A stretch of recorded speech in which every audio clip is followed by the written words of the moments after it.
अस्सलाम वालेकुम मेरे भाइयों और मेरी बहनों, उम्मीद करता हूँ आप सब खैरियत से होंगे। आज की वीडियो बहुत खास होने वाली है क्योंकि आज जो सवाल है वो हर मुसलमान को पता होना चाहिए। ये वीडियो नंबर 3 है, आपने वीडियो नंबर लाजमी याद रखने हैं। तो आइए मुर्शद से सवाल करते हैं। मुर्शद जी, आज एक भाई का सवाल आया है। वो पूछते हैं कि सैयदना सिद्दीक़ अकबर रज़ी अल्लाह तआला अन्हु ने फातिमा रज़ी अल्लाह अन्हा को बाग़े फ़िदक क्यों ना दिया। शिया बार बार उनसे ये सवाल करते हैं, तो आप इसका जवाब दीजिए। अरे फनकार बेटा, दुनिया किधर से किधर पहुंच गई। ये बेचारे शिया अभी तक फदक के बाग पर रो रहे हैं। हंसी आती है इनका रोना धोना देखकर, जैसे फदक नहीं किसी ने जन्नत छीन ली हो। बहरहाल उस्मान साहब के सवाल की तरफ आते हैं। उस्मान साहब, सैयदना सिद्दीक़ अकबर अलैहिस्सलाम ने फदक में वो हिस्सा जो रसूल सल्लल्लाहु अलैहि वसल्लम की बेटी का बनता था वो दिया है, मगर जो उनका नहीं बनता वो नहीं दिया। ये झूठ बोला जाता है कि फदक पर कब्जा कर लिया, कुछ नहीं दिया।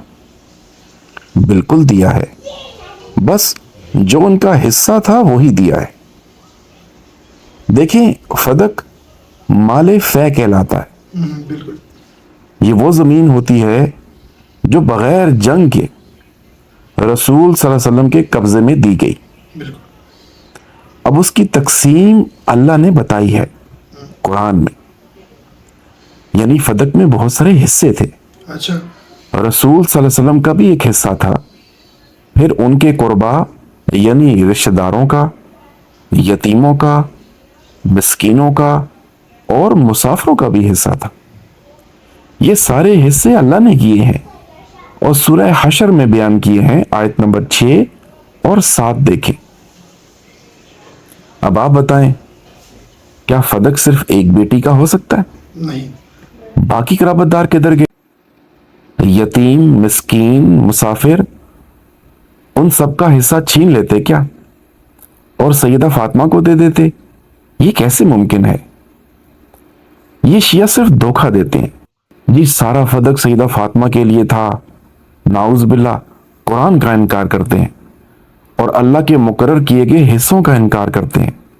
अच्छा, अब आपके दिल में सवाल होगा कि अगर कुरान में सारे हिस्से लिखे हैं तो फिर सैयदा फातिमा अलैहिस्सलाम ने सवाल क्यों किया दरबार में जाकर?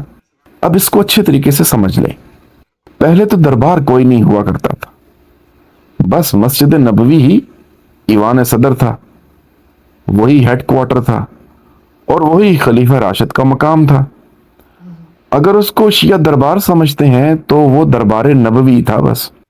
सैयदा फातिमा अलैहिस्सलाम ने मुतालबा ये किया था कि फदक में जो हिस्सा रसूल सल्लल्लाहु अलैहि वसल्लम का अपने लिए था उसमें अगर कोई विरासत है तो दे दें। गोया वो पूछने गई थी अपने लिए किसी विरासत के बारे में। तो सिद्दीक़ अकबर अलैहिस्सलाम जो उनके वालिद बराबर थे, उनके वालिद के भी ससुर थे, उन्होंने बड़े प्यार से समझाया कि अल्लाह के रसूल सल्लल्लाहु अलैहि वसल्लम का फरमान है कि नबियों की विरासत नहीं होती। उनका कोई हिस्सा, कोई माल अगर बाकी रह जाए तो वो सदका होता है। साथ ही सिद्दीक़ अकबर ने फरमाया कि जो आपका अपना हिस्सा है, जो आपको खुद रसूल सल्लल्लाहु अलैहि वसल्लम दिया करते थे, वो आपको मिलता रहेगा और वो उनका अपना हिस्सा उनको हमेशा मिलता रहा, उनके बाद उनके घर वालों को मिलता रहा। बल्कि आप अगर सही बुखारी 4033 और 4034 पढ़ें तो आपको मालूम होगा कि फदक तो रहा ही सैयदना अली और उनकी औलाद के पास है। ये रवाफिस हमेशा दजल से काम लेते हैं और धोखा करते हैं, झूठ बोलते हैं और बहतान लगाते हैं। मुख्तसर जान लें कि सिद्दीक़ अकबर अलैहिस्सलाम ने कुरान और सुन्नत पर अमल किया। जो रसूलुल्लाह सल्लल्लाहु अलैहि वसल्लम ने अपनी बेटी को खुद दिया वो सिद्दीक़ अकबर ने भी दिया। जो रसूल सल्लल्लाहु अलैहि वसल्लम ने नहीं दिया वो सिद्दीक़ अकबर ने भी नहीं दिया। बहुत बहुत शुक्रिया मुर्शिद। अल्लाह पाक आपके इल्म में, आपकी ज़िंदगी में, आपके रिस्क में इजाफा फरमाए, अल्लाह पाक आपका साया हमारे सरों के ऊपर कायम रखे। तो उम्मीद करता हूँ अगर आपने ये वीडियो देख ली है तो इंशाल्लाह कभी भी आप इस सवाल के अंदर नहीं फंसेंगे, इस सवाल के अंदर नहीं उलझेंगे। कोई आपको उलझाना चाहे तो आप उसको मुंह तोड़ जवाब देंगे।